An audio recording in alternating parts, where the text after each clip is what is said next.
안녕하세요. 지방에서 목욕탕을 운영하고 있는 30대 여성입니다.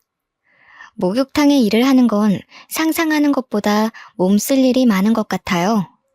그래서 목욕탕을 운영한다고 하면 주변에서는 여자가 목욕탕 운영을 어떻게 하냐며 걱정을 하기도 하네요. 하지만 저는 지금 하고 있는 일에 만족을 한답니다. 깨끗하게 청소된 목욕탕에서 몸을 담그고 피로를 푸는 손님들의 모습을 보면 저까지 기분이 좋아지거든요. 그래서 코로나가 찾아온 요 몇 년간은 참 힘들었네요.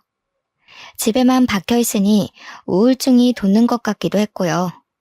떠올려보면 남들의 직업을 하찮게 생각하는 사람들은 대부분 자기가 못나서 그런 것 같아요. 목욕탕을 운영한다는 말에 피식 비웃음을 짓던 시어머니 또한 참 몰상식하고 별 볼 일 없는 사람이었거든요. 서울에 있는 대학교를 졸업한 후 제 인생에는 참 많은 고비가 있었어요. 3학년 시절만 하더라도 이름만 들으면 다 아는 대학교에 다니니 취업은 문제없이 해낼 수 있을 거라 생각했는데요. 그건 큰 착각이었더군요. 서류를 내는 기업마다 낙방을 하고 실패의 고비를 마시니 그제서야 취업이 얼마나 힘든 일인지 알게 되었죠. 꼭 붙을 거라 예상했던 회사의 최종 면접에서 낙방을 하자 자존심은 가뭄만 밑바닥처럼 말라버렸습니다. 그래서 서울에서의 모든 생활을 접고 부모님이 계신 지방으로 내려가게 되었죠. 지방으로 내려온 후에는 부모님과 함께 있어서인지 마음이 편해졌어요. 아침 일찍 일어나 목욕탕 청소를 하고 카운터를 볼 때면 서울에서는 느낄 수 없던 여유를 만끽할 수 있었거든요. 말일만 되면 부모님이 주시는 용돈을 받을 때면 부모님의 곁에서 평생 이렇게 살고 싶다는 생각까지 할 정도로 목욕탕에서 있는 일상은 참 마음에 들었습니다. 목욕탕을 출근한 지 한 달이 될 즈음 저는 가장 중요한 인연을 만나게 되었어요. 바로 남편이었습니다. 목욕탕 집 딸이라고 하면 사람들의 반응은 두 가지로 갈렸어요. 아직도 목욕탕을 운영하냐면서 칭찬을 하는 사람과 시대에 뒤처져서 전망도 없는 일에 매달린다고 하는 사람 말이에요. 남편은 이 중 후자에 해당되었습니다. 목욕탕에 처음 온 날 남편은 젊은 사람이 카운터에 앉아 있는 것을 신기하게 생각한 듯 보였어요. 그리고 목욕탕에 출근 도장을 찍은 지 일주일이 되어갈 때쯤 조심스레 카운터 테이블을 두드리며 말을 걸어왔죠. 애초에 속사정을 숨길 생각도 없었기에 있는 사실 그대로를 말해주었습니다. 취업에 실패한 것과 죽을 것 같이 힘들어 부모님이 운영하는 목욕탕 일을 도와주면서 시간을 보내고 있는 것까지요. 그랬더니 남편은 큰 상심을 했음에도 다시 자신이 할 일을 찾는 것 자체가 대단하다며 오히려 칭찬을 해주었습니다. 그런 남편의 모습은 정말 의외였어요. 다른 사람들 같았으면 대학교까지 나와 목욕탕 일이나 돕는 저를 꾸짖었겠지만 남편은 오히려 대단하다며 엄지를 치켜 세워줬으니까요. 그 한마디에 그만 남편에게 마음을 빼앗겨버렸죠. 그렇게 시간이 지나고 저희는 투명한 칸막이를 두고 이야기를 나누는 날들이 많아졌어요. 시골에서 젊은 사람을 보는 건 흔치 않은 일인 거잖아요.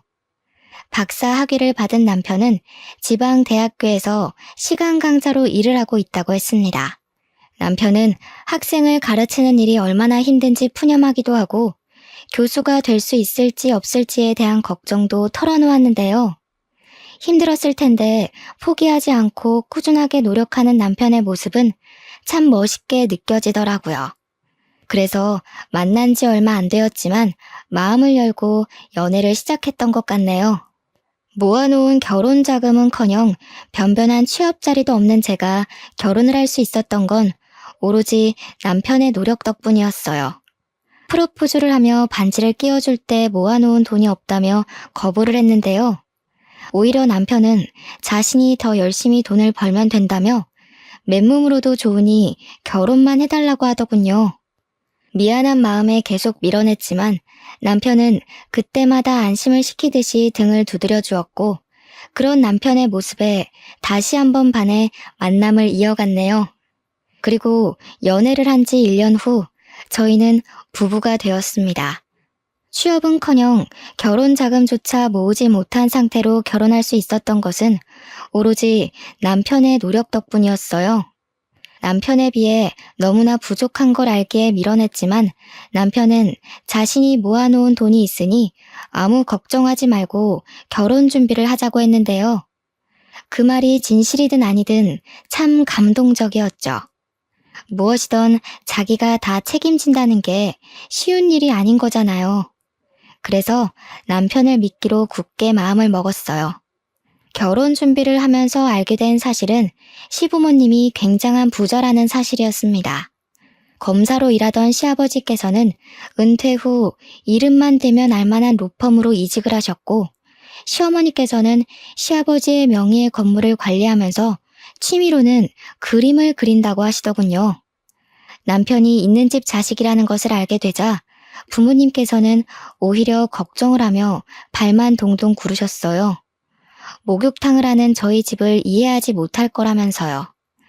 어머니께서는 걱정으로 밤잠까지 설치시며 남편과의 결혼을 말리셨죠.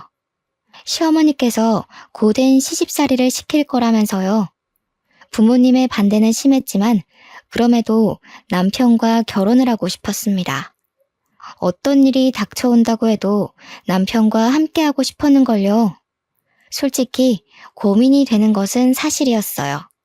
하지만 시부모님께서는 제 생각과 달리 환한 얼굴로 저를 맞아주셨죠. 한술 더 떠 시아버지께서는 만나는 여자가 없어 걱정이었는데 이렇게 예쁜 며느리감을 데리고 왔다면서 기뻐하셨습니다. 그렇게 시부모님의 배려와 남편의 사랑 덕분에 분에 넘치는 결혼식을 하게 되었어요. 결혼 후 남편과 함께 다시 서울로 올라오게 되었죠. 그동안 지방대학교에서 일하던 시간 강사 기간이 끝났거든요. 서울에서 올라온 후로는 시댁에서 살게 되었는데요. 시부모님의 배려 덕분인지 참 편안한 일상을 보낼 수 있었네요. 시아버지께서는 무뚝뚝하기는 했지만 퇴근을 하실 때면 제가 좋아하는 맛의 치킨을 사다 주셨어요. 부모님보다 더 신경을 써주시니 너무 감사하면서도 한편으로는 돈만 먹는 돈벌레가 된 것 같아 기분이 썩 좋지는 않았습니다. 그래서 그림 작업에 열중하고 있는 시어머니를 대신해 집안일을 하려 옷소매를 걷어붙였죠. 하지만 설거지라도 할라치면 작업실에서 뛰어나온 시어머니께서는 그마저도 못하게 하셨어요. 집안일을 하는 가정부도 따로 있는데 왜 몸상하게 일을 하냐면서요. 시어머니의 만류에 집에서 할 수 있는 것이라고는 책을 보거나 먹은 것을 설거지통에 가져다 놓는 일뿐이었어요. 잘해주려고 노력하는 시부모님이나 교수 준비로 바쁜 남편에게는 말할 수 없었기에 친구들에게 푸념을 늘어놓는 시간이 점점 더 길어졌죠. 하지만 친구들은 이런 고충을 잘 이해하지 못하는 것 같았어요. 오히려 시집살이를 하는 자신을 놀리냐며 더러 화를 낼 뿐이었죠. 이렇다 보니 어디서 말도 못하고 속으로만 끙끙 앓는 날이 점점 늘어났습니다. 오죽하면 밖으로 나가 편의점 아르바이트라도 해야 하나 생각을 할 정도로요. 그러던 중 시댁 식구들이 모두 외출을 하고 가정부 아줌마와 둘이 남은 날이었습니다. 같이 모여 그릇 정리를 하던 중 가정부 아줌마께서는 어쩌다가 이런 집에 시집을 왔냐면서 걱정을 하셨어요. 가정부 아줌마의 말에 오히려 너무 잘해주셔서 몸둘 바를 모르겠다고 답을 했는데요. 아줌마는 한숨을 푹푹 내쉬면서 힘겹게 입을 여셨네요. 내가 먹고 사는 게 팍팍해서 이 집안 식구들 비밀은 일 그만두는 날까지 입 꾹 닫고 있으려고 했는데 새댁이 아무것도 모르고 시집을 온 것 같아서 가만두면 혼자서만 바보 되는 건데 그래도 기본적인 건 알고 있어야 되지 않겠어요? 사실 이 집 도련님 새댁한테 2번째 장가 드신 거예요. 네? 그게 도대체 무슨 말씀이세요? 닫고 있던 그릇을 놓칠 뻔한 것은 간신히 붙잡았지만 2번째 장가라는 한마디에 정신은 이미 몸 밖으로 빠져나간 상태였죠. 그러자 가정부 아줌마는 답답하다는 듯 들고 있던 접시를 소리가 날 정도로 세게 내려놓으시더군요. 무슨 말이긴. 도련 이혼하고 새댁한테 새 장가 들었다는 말이지. 도련님한테 대학교 때부터 사귀던 여자친구가 있었는데 사모님께서 탐탁지 않게 생각했거든요. 그럴 만도 한 게 여자 집이 재벌 뺨칠 만큼 부자인데다가 외동딸이어서 그 집 부모가 참 극성이었거든. 그런 집에 장가가면 자기 아들 고생할 게 뻔하다면서 헤어지라고 얼마나 난리를 피웠는데요. 그래서 그때 결혼 안 시켜주면 공부고 뭐고 다 포기하고 백수로 살 거라면서 엄청 반항을 했었지 아마. 자식 이기는 부모 없다고 결국 혼인신고 안 하고 사는 조건으로 사모님이 결혼 허락해 준 거 아니에요. 그렇게 1년 살다가 집에서 놀고 먹을 거면 애부터 가지라고 난리를 피우는 통에 병원에 가서 검사를 받았는데 글쎄 여자가 불임이었지 뭐예요. 불임 이야기 듣자마자 사모님은 이혼하라고 난리를 피우던지 양잿물까지 퍼마실 기세였다니까. 그래서 둘이 어쩔 수 없이 갈라지게 된 거예요. 그리고 한동안 사모님이 가지고 들어오는 선짜리라면 죄다 마다를 하다가 새댁 만나서 다시 결혼한 거예요. 하늘이 핑핑 도는 것 같았어요. 언제나 저밖에 모르던 남편이 또 다른 여자의 남편이었다니 믿을 수가 없었죠. 창백해진 안색이 걱정이었는지 가정부 아줌마께서는 소파까지 부축을 해주셨고요. 내가 괜히 오지랖만 부려서 새댁 힘들게만 했나 보네. 미안해요. 나는 그냥 혼자서만 모르는 것 같아서 알려주려고 그런 건데. 혹시 오해할까봐 말하는 거지만 나는 새댁 이혼하길 바라지 않아요. 새댁 집도 그렇게 넉넉한 형편은 아니라면서요. 그 형편에 이만한 집에 시집 오기 쉽지 않잖아. 그냥 내가 한 말은 흘려버리고 사모님 비위 좀 맞추다가 빨리 분가해버려요. 사모님 성정이 유난스럽기는 해도 두 번째로 들어온 며느리인데 그래도 잘해주려고 할 거잖아요. 헛웃음이 나왔습니다. 분에 넘치는 좋은 집안에 시집을 와서 호강을 한다고 생각했었는데 모두가 저를 속인 사기꾼이었던 거잖아요. 시댁 식구들 모두에 대한 실망감이 컸지만 그 중에서도 가장 실망이 큰 사람은 바로 남편이었어요. 혼인신고만 하지 않고 다른 여자랑 산 주제에 이제까지 사귀어본 여자는 제가 처음이라며 뻔뻔하게 거짓말을 하던 남편의 얼굴을 볼 때마다 치가 떨렸거든요. 그때부터였어요. 시댁 식구들이 잘해주려고 하는 모든 노력이 가식적인 행동으로 보이기 시작한 것이 말이에요.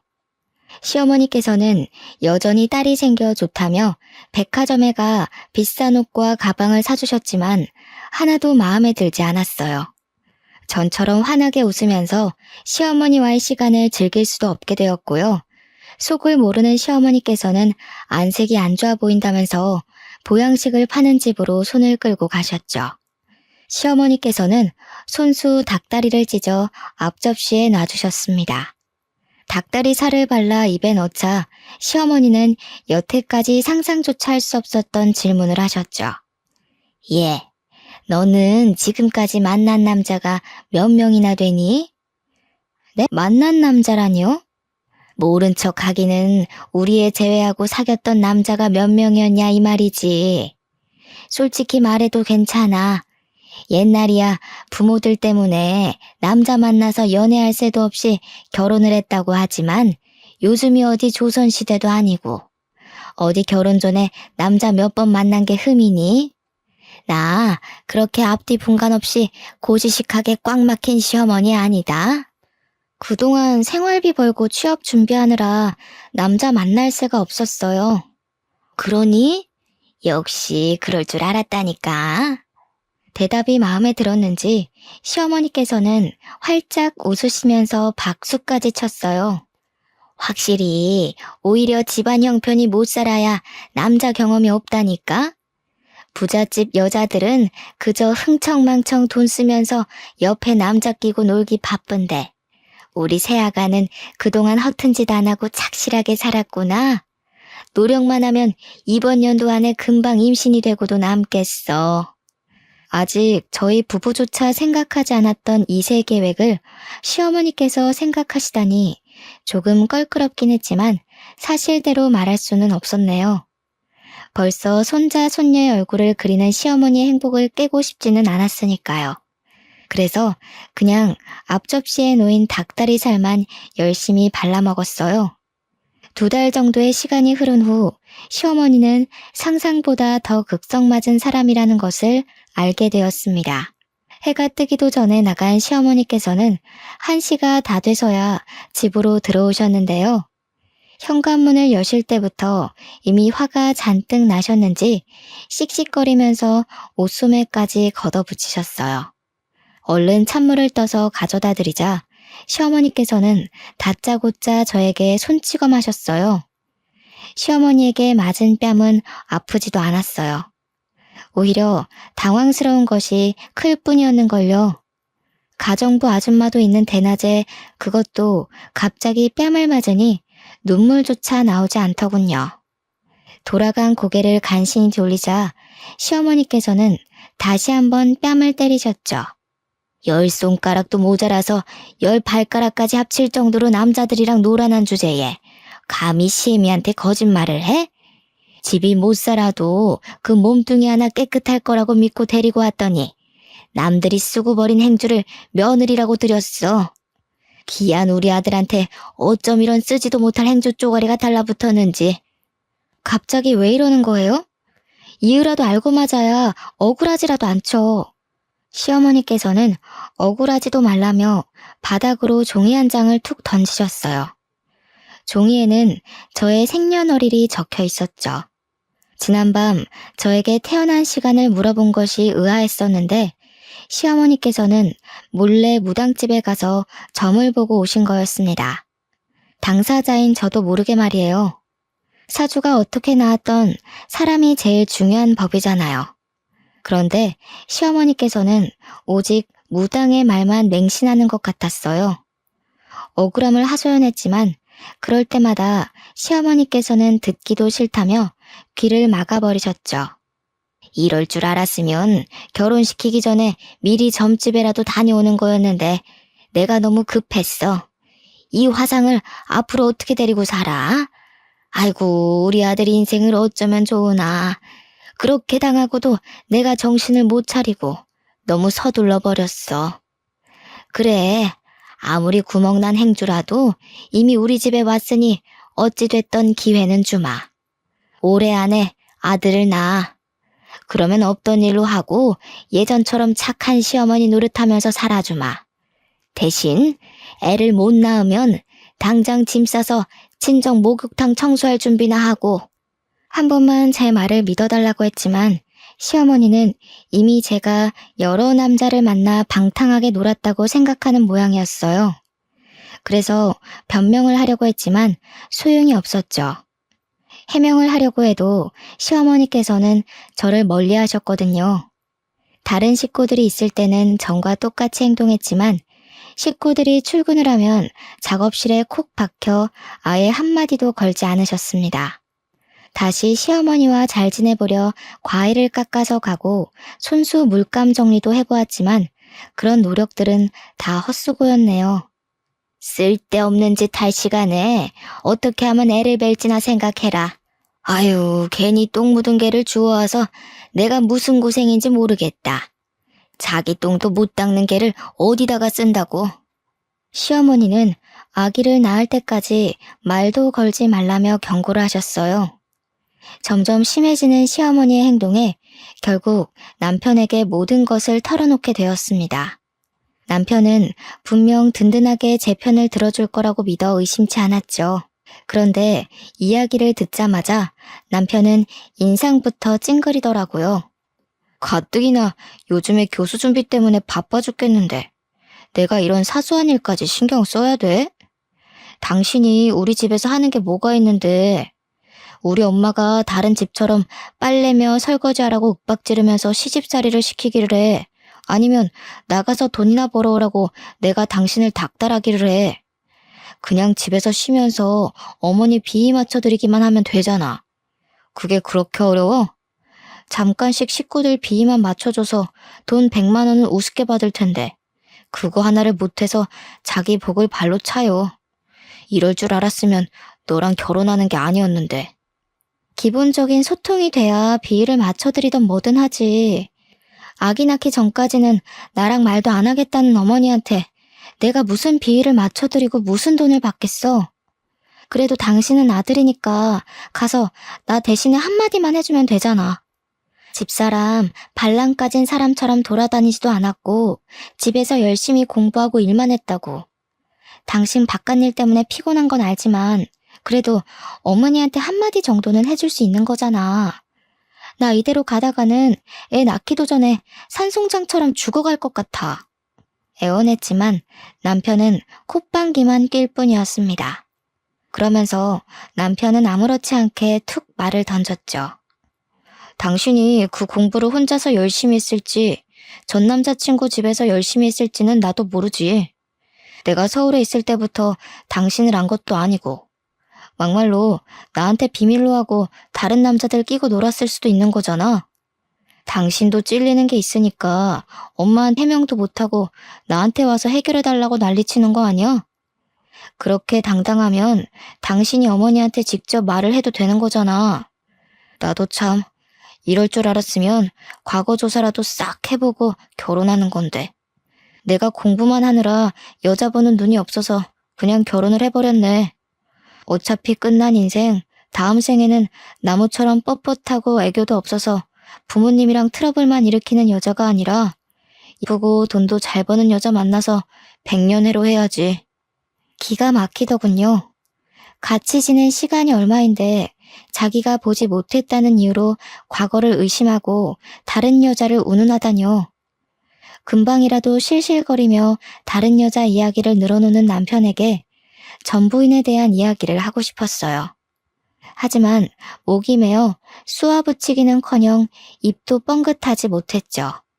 그 모습을 보고 남편은 저를 꾸짖었네요.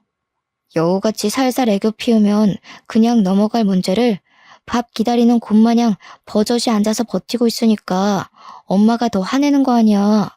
산에 있는 나무를 뽑아와서 산다고 해도 당신만큼 뻣뻣하지는 않을 거야. 무슨 여자가 애교가 없어?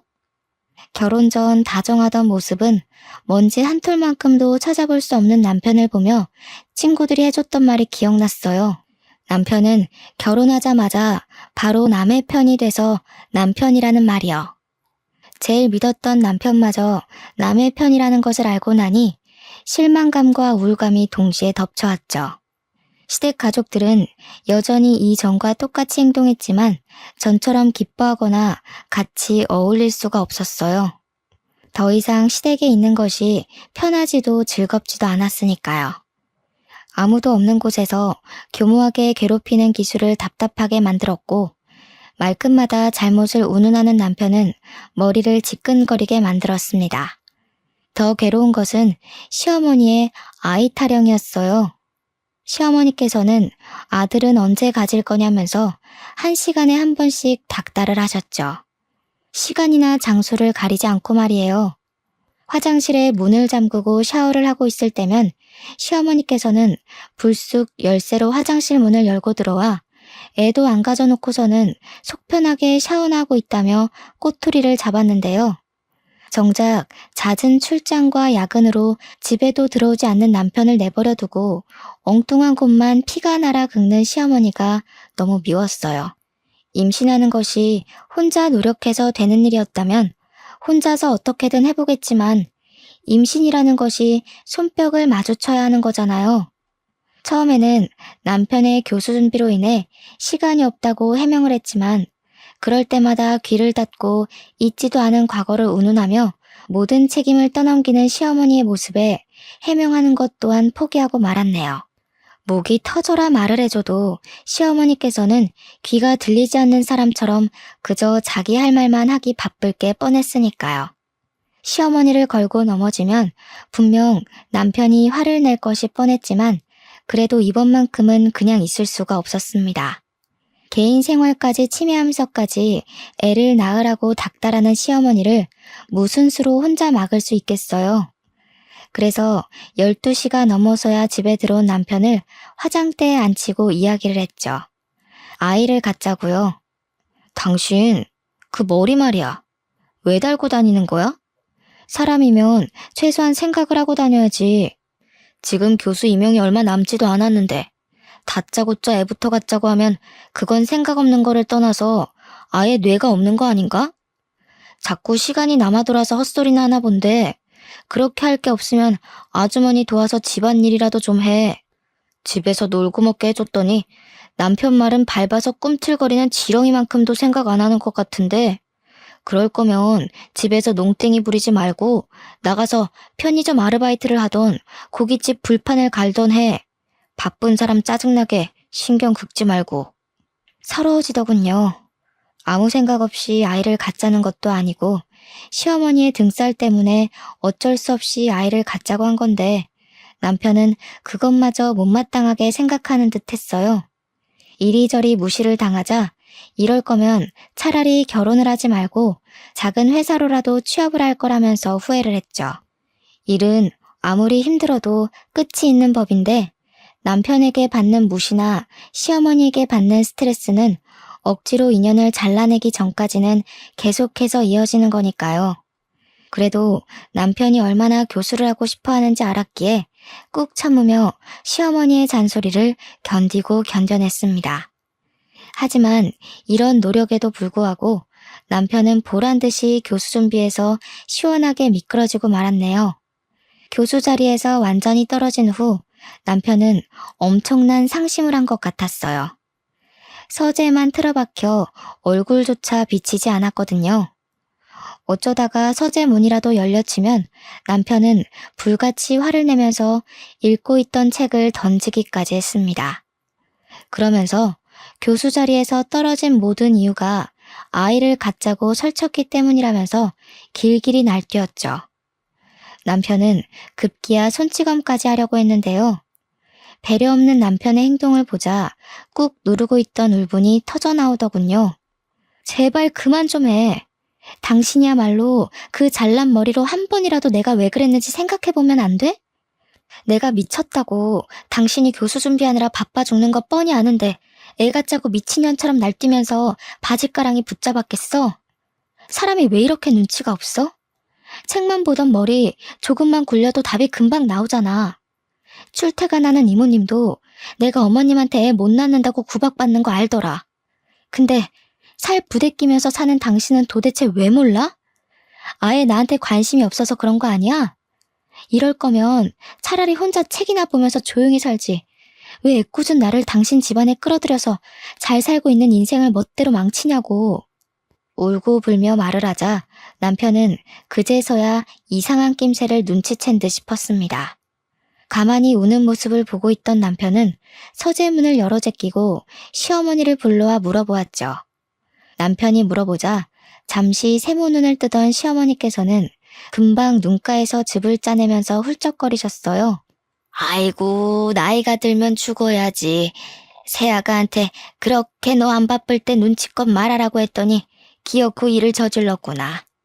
이래서 집안에는 여우 같은 여자가 들어와야 한다는 건데 이 애미도 괜히 너한테 애 가지라고 닥달을 했겠니? 네 아빠가 얼마나 핏줄 타령하는지 잘 알잖니? 손주가 없으면 네 앞으로 점 찍어놓은 건물 사회 환원해버리겠다고 하는데 어쩔 수 있니? 아휴, 아무리 돈이 급했어도 우리 아들 속사정 봐가면서 밀어붙였어야 되는데 그저 애미가 죄인이다 죄인이야. 그런 일이 있었으면 나한테 진작 얘기해줬어야지. 나는 엄마가 그런 줄도 모르고 괜히 화만 냈잖아. 앞으로는 내가 잘할 테니까 너무 울지 마. 서로를 끔찍이도 생각하는 두 모자를 보자 금방까지만 해도 눈가에 매달려 있던 눈물까지 쏙 들어가는 걸 알 수 있었습니다.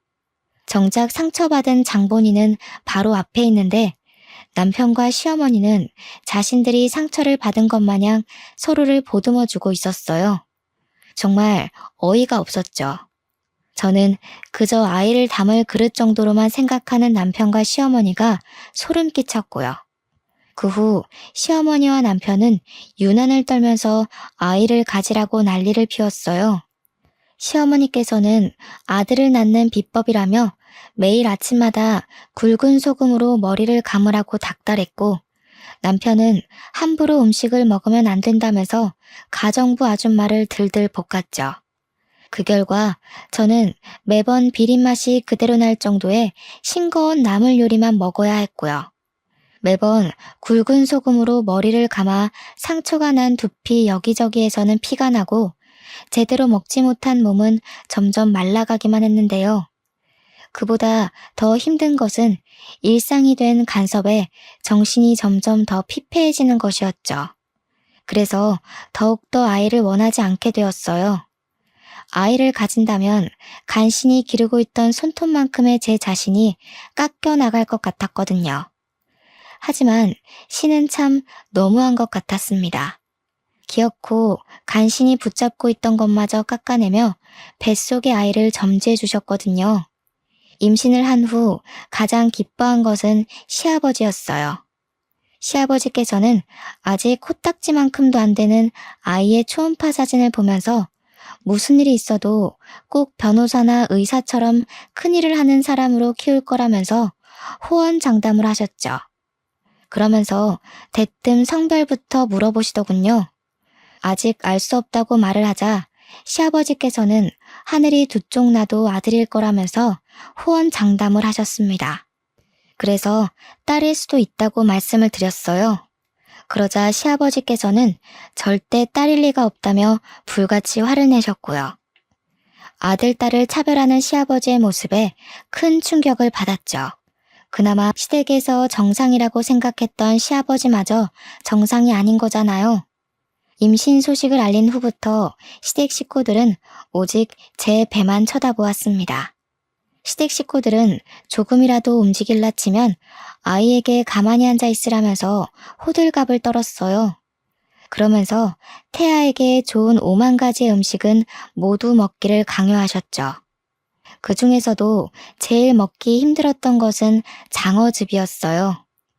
입덧으로 물냄새만 맡아도 구역질이 올라오는 상태에서 역하고 비리기까지 한 장어즙을 먹으라고 하는 것은 고문과도 같았죠.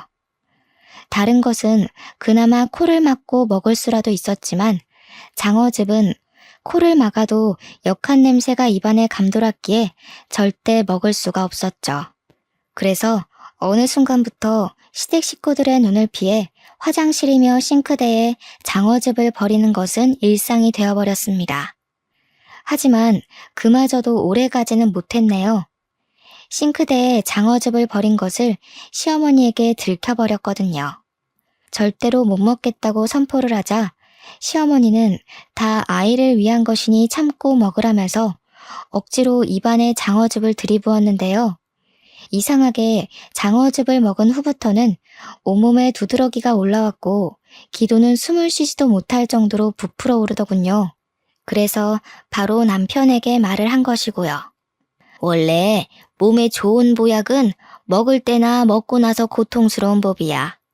너는 엄마가 되어가지고 자식 위해서 그 정도도 못 참는 게 말이 되니? 다른 엄마들은 몸이 아파도 뱃속에 애 잘못될까봐 아픈 것도 꾸역꾸역 잘 참는다는데 홀몸도 아니면서 너는 어떻게 다짜고짜 병원부터 가자는 말을 할 수가 있니? 나는 너같이 모성이 없는 애 뱃속에 있는 우리 손자가 너무 불쌍하다. 그렇게 아프면 방에 들어가서 잠이라도 자던가.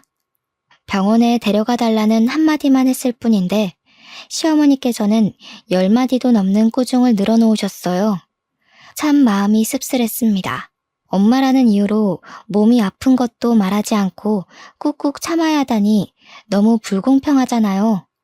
정작 애아빠 남편은 임신 전이나 임신 후나 똑같이 병원에 가고 똑같이 먹고 자는걸요. 시어머니는 계속 방에 들어가서 자라고 했지만 그럴 수 없었어요. 기도가 막혀서 숨을 쉴 수가 없었거든요. 그 자리에 쓰러지자 그제야 상황 파악이 된 시댁 식구들은 119를 불렀습니다. 저는 숨이 꼴딱꼴딱 넘어가기 직전 병원으로 갈 수 있었고요.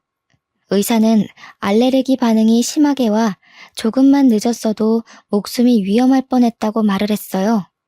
그러자 시아버지와 시어머니는 당연하게도 뱃속 아기의 상태를 먼저 물으셨죠.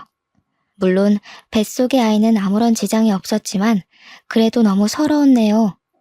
아무리 며느리가 남의 집 식구라고 해도 목숨이 간당간당한 상황에서도 뱃속 손주 걱정만 하다뇨. 시어머니는 응급실 소동이 있은 후에도 계속해서 장어즙을 권했습니다. 뱃속 아기를 위해서는 조금만 더 참으라면서요.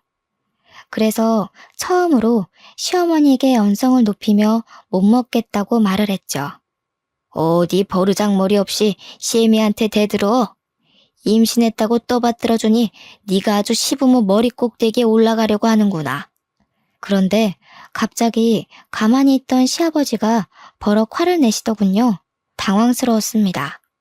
정작 잘못은 시어머니가 먼저 했는데 며느리라는 이유로 이렇게 시댁 식구들의 화풀이 도구가 되다뇨. 처음에는 당황스러웠지만 남편의 말을 듣고 나니 시아버지께서 왜 그렇게 시어머니에게 쩔쩔매시는지 알겠더라고요. 시아버지께서도 처음에는 부자가 아닌 평범한 집안의 아들이었다고 했습니다. 오히려 부모님이 일찍 돌아가셔서 부자는커녕 어려운 형편 속에서 공부를 하고 학교를 다녔죠. 그러던 중 시아버지의 부동산 투자로 성공을 하고 그때부터 집안에 돈이 들어왔다고 해요. 시아버지께서도 형 옆에서 도움을 많이 받았고요. 그러다 시아버지의 형은 말년에 뇌졸중으로 쓰러지시고 아예 거동을 못하셨는데요. 아내 되는 분은 병간호를 하기 싫다면서 아픈 남편을 버리고 야반 도주를 했죠. 그때 시어머니께서는 도망간 아내분을 대신해 지극정성으로 시아버지의 형을 간호한 것이었습니다. 그 모습에 감동한 시아버지께서도 돌아가시기 직전 모든 재산을 증여해 주신 거고요. 자식이 없었기에 가능한 일이었습니다. 시아버지께서는 이 집에서 붙어 살고 싶으면 시어머니가 하는 모든 말에 복종하면서 살라고 했어요. 그 말을 듣는데 참 원통하더군요. 그때 깨달았죠. 아무리 노력해도 저는 아이를 낳아주는 객식구일 뿐 진짜 가족은 되지 못하겠구나 하고요. 그래서 착한 며느리를 그만두기로 결심했습니다. 어차피 아무리 잘해보려 노력해도 돌아오는 것은 아무것도 없으니까요. 휴식이 필요하다는 이유로 친정에 가겠다고 선포를 했는데요. 처음에는 개거품을 물면서 반대하던 시아버지와 시어머니도 뱃속의 아이가 딸이라는 말을 하자 언제 난리를 피웠냐는 듯 흔쾌히 다녀오라고 말을 하더군요. 친정에 간 후로는 처녀 때와 똑같은 일상을 보냈어요. 아침 일찍 일어나 부모님의 일손을 도운 후 목욕탕 카운터에서 계산을 하고 수건과 번호키를 나눠주었죠. 시댁에 있을 때와는 비교할 수 없을 정도로 몸을 움직이는 일들이 많았지만 정신만은 그 어느 때와 비교할 수 없을 정도로 편안했습니다. 그러던 중 언제부턴가 노숙자 한 명이 목욕탕 앞을 서성거리며 왔다 갔다 거렸어요. 처음에는 그냥 넘어갔지만 일주일 넘도록 목욕탕 앞에서 기웃거리다 보니 호기심이 들었죠. 그래서 왜 목욕탕 앞을 서성거리냐고 물어본 것이고요. 목욕을 하고는 싶지만 3,000원밖에 없어서 목욕탕 앞을 서성거리기만 한다고 대답을 했습니다. 모든 노숙자에게 다 그런 것은 아니었지만 유난히도 그 사람은 딱한 생각이 들더군요. 그래서 부모님에게 사정을 말하고 목욕을 할 수 있도록 도와주었죠. 샤워를 하고 나오니 노숙자의 얼굴은 부잣집 사모님처럼 기품이 넘쳤어요. 밖에서 떠들이 생활을 한 이유를 물어보자 노숙자의 눈가는 이미 촉촉해져 있었네요. 나도 처음부터 노숙자처럼 떠돌이 생활을 한 건 아니에요. 나도 결혼해서 평범하게 살고 있었어요. 근데 어느 날 남편이 미국 여행을 보내줘서 갔다 와 보니 이미 가족들은 이사를 간 직후더라고요. 너무 당황스러워서 연락을 해보려고 했는데 이미 연락처는 다 바꾼 상태였죠. 친정 식구들이 있었으면 수소문해서라도 남편을 찾아내서 위자료라도 받아냈을 텐데 친정 식구들도 없고 친구들도 없어서 지금까지 그냥 도망간 남편 원망만 하면서 이러고 살고 있네요. 노숙자의 사정은 참 딱했습니다. 부모님도 저랑 같은 생각이었고요. 그래서 노숙자에게 목욕탕 끝쪽에 있는 쪽방에서 지낼 수 있게 한 후 목욕탕 일손을 도와주는 대가로 월급을 드렸죠. 노숙자는 오갈 데 없는 자신을 먹여주고 재워주는 것만으로도 감사한데 이렇게 월급까지 주니 감사해서 몸둘 바를 모르겠다고 했어요. 노숙자는 저희 식구들을 은인이라고 생각했지만 그렇지만도 않았어요. 노숙자는 손도 야무지고 일머리도 좋아서 오히려 저희가 노숙자의 덕을 더 많이 보았거든요. 그렇게 막달까지 노숙자의 도움 덕분에 친정에서 편하게 지냈네요. 그러던 중 출산일이 다가오자 시어머니는 귀신같이 전화를 걸어서 빨리 서울로 올라오라고 닥달을 했습니다. 친정에 더 있고 싶은 마음이 굴뚝 같았지만 제대로 된 산부인과도 없는 곳에서 아이를 낳을 수는 없었기에 서울로 올라갈 수밖에 없었어요. 다음날 버스표를 예매하려고 하는데 웬일로 남편이 목욕탕 앞에 와 있더군요. 하지만 기뻐할 새도 없이 남편은 또 혀를 함부로 놀렸죠. 남편은 돈 버느라고 밖에 나가서 개고생을 하는데 임신한 당신은 친정으로 홀랑 가서 양껏 먹고 늘어지게 자고 아주 편했겠어? 얼굴에 살 올라온 것 봐. 세상 여자들이 전부 임신했다고 당신처럼 퍼져서 뒤룩뒤룩 살찌는 건 아닐 텐데. 나랑 같이 맞벌이 할 거 아니면 당신도 애 키우면서 틈틈이 운동도 하고 집안일도 좀 하고 그래. 그동안 나는 우리 식구들 때문에 잘 먹고 잘 놀았잖아. 이제는 정신 차리고 일할 때도 됐지. 당신 애 낳고 나면 가정부도 그만 나오라고 할 거니까 그런 줄 알고 미리 집에 가서 집안일 어떻게 할지 가정부 아줌마한테 보고 배워. 너무 어이가 없어서 웃음이 나올 정도였습니다. 그동안 시댁 식구들 때문에 힘들어 우울증까지 온 사람한테 편하게 지냈다뇨. 예전에는 어차피 이해하지도 못하는 남편에게 말해봤자 입만 아프다고 생각했었지만 그럴수록 힘들어지는 건 저뿐이라는 걸 알았어요. 그래서 지금까지 시댁에서 지내면서 불편하고 힘들었던 것들을 다 쏟아내었죠. 그 머리로 도대체 어떻게 공부를 했나 몰라. 내가 시댁에서 지내면서 얼마나 초췌해져 가는지 제일 가까이 본 사람 입에서 그동안 편하게 지냈다는 이야기가 나와. 임신 전에는 사이비 종교에 미쳐서 만나지도 않은 남자 만났다고 추궁하면서 사람 피 마를 정도로 괴롭혀놓고 임신하고 난 후에는 알레르기 때문에 먹지도 못하는 장어즙을 뱃속에 있는 애 생각해서 퍼마시라고 강요하는 시모가 눈 떠서 감을 때까지 괴롭히는데 당신 같으면 편하게 지낼 수 있겠어? 매번 낙방하는 교수 자리에 목매지 말고 집안 돌아가는 꼴이나 살펴. 최소한 남편이면 아무리 자기 부모가 중요해도 귓구멍이라도 열고 아내 말 정도는 들어줬어야지. 당신만 내 편이었어도 나 이 정도로 막 나가지는 않았을 거야. 나한테 한 가지 아쉬운 게 있다면 그건 당신도 똑같이 귓구멍 막힌 사람들이랑 살 기회가 없다는 거야. 참나. 목욕탕에서 물이나 퍼나를 뻔한 인생 부잣집 사모님으로 만들어줬더니 별소리를 다 하네. 그래, 우리 엄마 때문에 당신이 스트레스 받아하고 고생한다고 치자. 근데 아무것도 없는 당신이랑 결혼해줬으면 이 정도는 당연히 받아들여야 되는 거 아니야? 막말로 장인어른이랑 장모님이 잘 살아서 우리 집이랑 급이 맞는 것도 아니고 그렇다고 당신 능력이 뛰어난 것도 아니잖아. 남편 덕에 서울에 50평도 넘는 아파트에서 생활비 받아가면서 사는 거면 이 정도는 당연히 참아야지. 낮에는 사람 면전에 대고 아무렇지도 않게 흉보는 시어머니 막말 참고 밤만 되면 인상 찡그리고 들어와서 살에 걸린 것도 내 탓하는 남편 성질 받아내면서 3년 넘게 살았어. 근데도 내가 더 참아야 할 게 있어?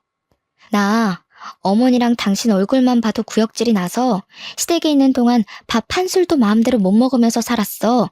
잘난 당신이랑 어머니 비위 맞추느라.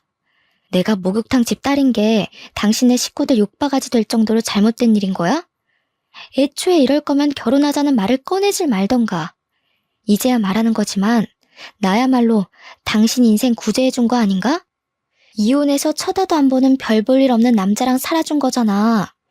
제발 어머니 치마폭에 안겨서 현실인지 망상인지 구별도 못하고 살지 말고 현실을 좀 봐. 나니까 그동안 당신네 식구들 비위 맞추면서 살아준 거지. 다른 여자 데려왔어 봐. 금방 도망가다 못해 어머니한테 피해 보상금 내놓으라면서 바락바락 대들기까지 했을걸? 이혼 이야기가 나오자 남편은 당황하는 눈치였어요. 그럴 수밖에 없었죠. 시어머니나 시아버지도 남편의 이혼에 대해서는 입도 뻥끗 안 했거든요. 이혼한 게 뭐? 내가 이혼을 20번이고 30번이고 했다고 쳐도 내세울 거라고는 달랑 낡아 빠진 목욕탕밖에 없는 당신보다야 100배 1000배 나아. 결혼정보 회사만 가도 나랑 결혼하겠다고 줄 서는 여자가 널렸는데 당신은 나랑 이혼하면 재혼이나 제대로 할 수 있겠어? 재혼 상대가 남편 신경이나 긁는 쥐새끼인 줄 알았으면 나라도 밖에서 그냥 엄마가 뭐라고 떠들던 본처 데리고 사는 건데 조강지 쳐버리고 재혼한 내 잘못이지 누굴 탓하겠어? 이미 혼인신고까지 한 마당에 다시 과거로 돌아갈 수도 없으니까 당신은 그냥 내 옆에서 앞으로는 애엄마 노릇이나 하면서 쥐 죽은 듯이 살아. 자신이 이혼했음에도 잘못한 것을 아는 것은커녕 반성조차 안 하는 남편의 태도는 어이가 없었는데요. 더 기가 막힌 것은 남편의 행동이었습니다. 보통 사람이라면 아무리 화가 났다고 하더라도 임신 막달인 아내를 두고 혼자서만 차에 올라타지는 않을 거잖아요. 하지만 남편은 자신의 기분이 상해 도저히 데리고 못 가겠다면서 알아서 서울로 올라오라고 하더군요. 그러면서 정말로 차를 타고 혼자서 쌩하니 가버렸고요. 짐을 가지고 내려오던 어머니와 아버지께서는 흔적도 없이 사라진 남편에 대해 물으셨어요. 임신 전이었다면 전처럼 밝은 척 변명을 둘러댔겠지만 이제는 그럴 자신이 없었네요. 그래서 시댁에서 어떤 취급을 받았는지와 남편이 어떻게 대했는지도 하나도 빠짐없이 다 이야기를 했죠. 이야기를 전해 들은 부모님은 경악을 하셨습니다. 아무리 자신들이 잘 사는 집이라지만 귀한 남의 집딸을 종부리듯이 휘어잡는 게 말이 되냐면서요. 정말 서러웠어요. 어머니와 아버지께서는 한마음 한뜻으로 아이 때문에 참고 살지 말고 힘들면 언제든지 이혼해도 좋다고 말씀을 해주셨죠. 옆을 든든하게 지켜주시는 부모님을 보자 느껴졌어요. 이 세상에 내 편이 있다는 것이 얼마나 대단하고 마음 따뜻해지는 일인지 말이에요. 남편과 시댁 식구들이 저에게 한 짓은 용서받지 못할 정도로 나빴지만 아이는 낳아야 했기에 부모님과 같이 서울로 향했죠. 제대로 된 병원은커녕 산부인과도 없는 본가에서는 아이를 낳을 환경이 안 됐거든요. 아버지의 차를 타고 향하는 시골의 풍경은 참 슬프더군요. 빠르게 지나가는 나무들을 보면 울컥 눈물이 차오르기도 했고요. 그렇지만 울 수는 없었어요. 여기서 더 슬퍼했다가는 부모님뿐만 아니라 뱃속에 있는 아이에게도 참 미안한 일이니까요. 그래서 눈물을 꾹 참고 창가를 봤죠. 그런데 그때 집채만한 화물차가 바로 저희 앞으로 돌진을 했습니다. 아버지는 핸들을 꺾으며 화물차를 피해보려고 했지만 이미 화물차는 저희 앞으로 와 그대로 차를 들이박았어요. 손 쓸 틈도 없이 일어난 사고에 차에 타고 있던 모두가 속수무책으로 사고를 당할 수밖에 없었죠. 눈을 뜬 곳은 병원이었어요. 양옆으로는 시댁 식구들이 버티고 서 있더군요.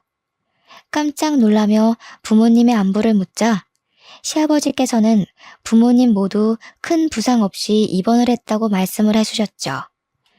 정말 다행이라고 생각하는데 이상하게도 아랫배가 너무 아프더라고요. 그래서 아이는 무사한 것이냐고 물어봤죠. 그러자 옆에 있던 남편은 우물쭈물하더니 아이는 유산됐다고 답을 했네요. 그깟 계집애 차라리 없는 게 나을지도 모른다. 아직 젊으니 병원에서 치료 잘 받고 몸조리하면 금방 또 가질 수 있을 게다. 이번에는 딸이었으니 다음에는 아들이겠지. 10달 동안 품고 있던 아이가 한순간에 없어졌다고 하니 참 마음이 복잡했어요.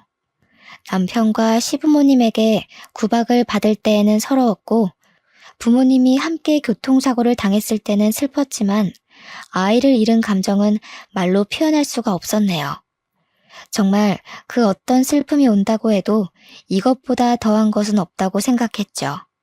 저의 아픔을 알았는지 이번만큼은 시댁 식구들도 입을 꾹 다물고 있었습니다. 시아버지께서는 몸조리를 하라면서 5만 원짜리 지폐 다발을 내미셨어요. 남편은 미역국을 받아와 직접 떠먹여 주기까지 했죠. 시어머니께서도 안타까운 듯이 바라보셨는데요. 시아버지와 남편이 일 때문에 자리를 비우자 금세 본색을 드러내셨네요. 병실문이 닫히자 시어머니는 미역국을 그대로 들어 머리에 엎어버리셨습니다. 그리고는 마음을 도려내는 말도 서슴지 않고 내뱉으셨죠. 그 애가 얼마짜리인데 칠칠치 못하게 간수 하나 제대로 못해서 흘리고 다니는 거야. 딸이어도 처대라고 우겨서 강남의 아파트 한 채는 받아낼 수 있었을 텐데. 누가 목욕탕집 딸 아니랄까봐. 아주 아이까지 말끔하게 씻겨나가게 했구나. 이제 보니 우리 아들이 교수 자리에서 미끄러진 것도 다 니년 탓이었어. 너 솔직히 말해보거라. 핑계로 친정 내려간 것도 네 부모랑 같이 우리 아들 앞길에 비누칠해서 미끄러지게 하려고 그런 거지? 요즘에 우리 집에 왜 이렇게 안 좋은 일이 많이 생기나 했더니 다 니년 탓이었었어. 지금은 내가 두 눈 시퍼렇게 뜨고 있어서 망정이지. 나중에 내가 없으면 얼씨구나 좋다구나 하고 우리 집 재산이며 우리 집 명성이며 씻겨 내려갈 텐데. 너 같은 화상을 계속 우리 집 식구로 들 수는 없지. 긴 말 필요 없다. 이혼 절차 그런 거 다 필요 없이 그냥 짐만 싸서 나가. 어머니, 아들이 능력 없이 떨어진 걸 왜 제 탓을 하세요? 저 어머니가 목욕탕집 딸내미라는 거 걸고 넘어질 때마다 너무 어이가 없었어요. 저희 부모님이 도둑질하는 걸 가르치셔서 시댁 물건에 손을 댄 것도 아니고 시집 와서 한 거라고는 손바닥 뒤집듯 앞뒤 다른 어머니 비위 맞추면서 시집사 참은 게 다인데 그게 그렇게 못마땅하셨어요?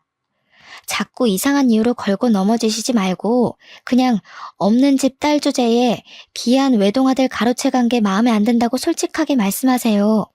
근데 어머니도 참 웃기세요. 임신하라고 난리칠 때는 언제고 이제 와서 이혼이라뇨? 강요 안 하셔도 잘난 어머니 아들이랑 이혼은 할 건데요. 그래도 제가 그동안 어머니한테 당했던 수모 때문에 빈손으로는 못 나가겠네요. 차내고 싶으시면 양손에 달걀이라도 쥐어주세요. 그동안 언감생신 꿈에도 못 꿀 집에서 먹여주고 입혀준 것만으로도 감사해야지. 이래서 쥐새끼한테 부스럭이라도 쥐어주지 말라고 하는 건데 내가 착해도 너무 착했지.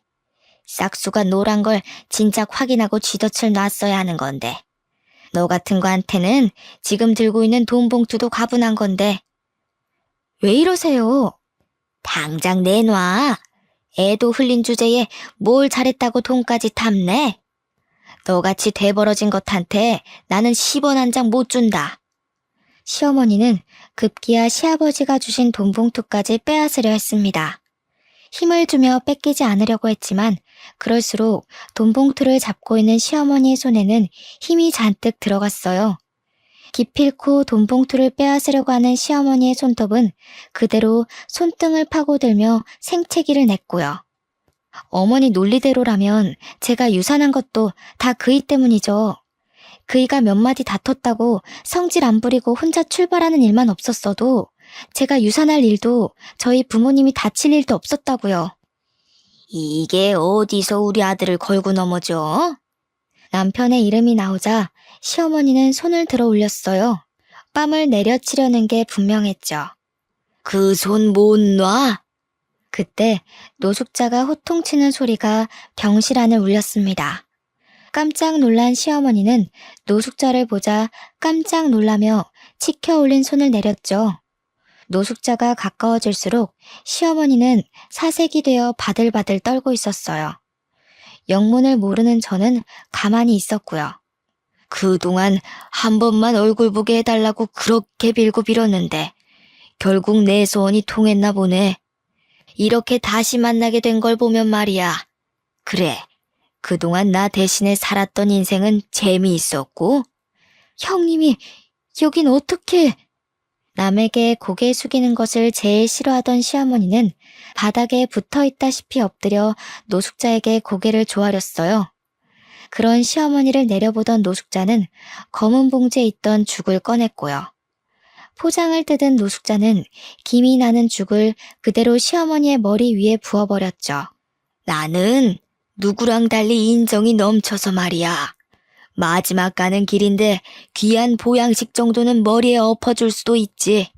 앞으로는 길바닥에서 나 앉을지도 모르는데 충분히 영양 보충해야지. 형님 정말 왜 이러세요? 시어머니가 머리에 묻은 죽을 털어내자 노숙자는 곧장 시어머니의 뺨을 쳤는데요. 거기서 끝나지 않고 병실이 떠나가라 소리를 지르더군요. 이 몹쓸년! 노숙자가 시어머니를 거세게 몰아세우자 시모는 눈물을 뚝뚝 흘리며 무릎을 꿇었는데요. 시어머니가 노숙자를 부르는 모습이 참 가관이더군요. 형님이 머리 깎고 절에 들어가라면 들어가고 눈에 띄지 말라고 하면 집에 박혀서 쥐 죽은 듯이 살게요. 그러니까 이제 그만 화 푸시고 용서하세요. 지나간 과거 탓해봐야 뭐하겠어요. 다 용서하고 잘 사는 게 중요한 거잖아요. 노숙자는 자신의 인생을 내놓으라면서 시어머니의 멱살을 잡았어요. 그리고 그동안 시어머니가 꼭꼭 숨겨뒀던 진실이 밝혀졌네요. 노숙자는 시아버지가 그렇게 욕하던 형수였던 것이었죠. 시아버지는 형의 병수발을 들기 싫어하던 형수가 도망갔다고 알고 있었는데요. 사실은 그게 아니더군요. 형이 죽으면 모든 재산이 노숙자에 갈 것을 염려한 시어머니가 미국으로 여행을 보내준다며 거짓말을 한 후 노숙자를 내쫓고 자기가 그 자리를 차지했던 것이었어요. 노숙자는 당장 모든 사실을 시아버지에게 알릴 거라면서 시어머니의 핸드폰을 빼앗으려고 했어요. 시어머니는 차라리 자기를 죽이라면서 절대로 핸드폰을 빼앗기지 않으려고 했고요. 상황이 여의치 않아지자 노숙자는 당장 시아버지에게 전화하라고 말했습니다. 시어머니는 앞으로는 며느리 대접을 잘해줄 테니 절대 전화하지 말라며 어떻게 해서든 시아버지와 노숙자가 만나는 것을 방해하려고 했죠. 하지만 제가 시어머니의 말을 들을 이유는 없었어요. 그래서 바로 시아버지에게 전화를 걸었죠. 한 사람의 인생을 송두리째 빼앗은 시어머니를, 더더군다나 그동안 못된 짓만 일삼아온 시어머니를 감싸줄 이유는 없는 거니까요. 형수가 나타났다는 말에 시아버지는 모든 일을 뒤로하고 다시 병원으로 달려오셨습니다. 그리고 지금까지 모든 일을 전해 듣고서는 오열을 하셨네요. 형님이 죽을 때까지 형수님을 얼마나 보고 싶어하고 원망했는지 제일 잘 알던 사람이 어떻게 이런 끔찍한 짓을 저질러? 아무리 사람이 돈에 눈이 멀어도 그렇지 천륜도 저버린 당신이 사람이야? 당신이 이렇게 끔찍한 짓을 벌인 줄도 모르고 반평생 동안 형수 욕만 했으니 내가 너무 창피해서 지금 형수 얼굴을 볼 수가 없어. 그 후 시아버지는 그동안의 일을 속죄한다면서 노숙자에게 자신의 재산 중 절반을 뚝 잘라 넘겨주었어요. 남은 재산은 자신이 죽은 뒤 사회에 모두 환원한다고 하셨고요.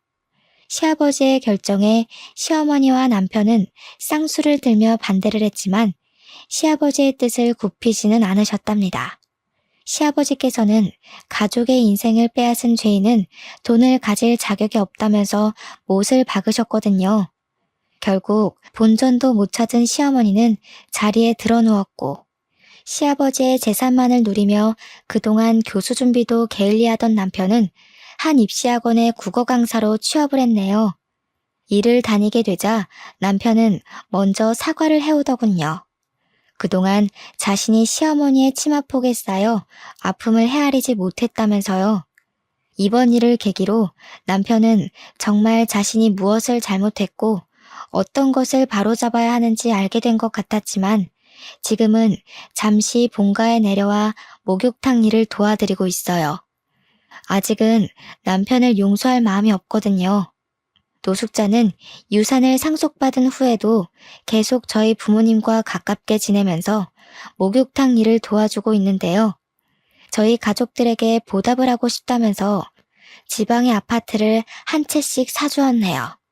이런 걸 보면 신은 참 불공평한 것 같으면서도 공평한 것 같습니다. 권선징악에 대한 것이라면 더더욱요. 여러분께서는 저처럼 악한 사람을 만나지 않고 언제나 선한 사람만 만나며 평탄한 인생을 살길 바랄게요. 혹시라도 이미 악한 사람을 만나 마음고생을 하고 있다면 너무 걱정하지는 마시고요. 죄를 살아서 받을지 죽어서 받을지는 모르지만 다른 사람을 괴롭힌 악한 이들은 언제나 심판을 받게 되어 있거든요. 긴 사연 들어주신 여러분, 감사합니다.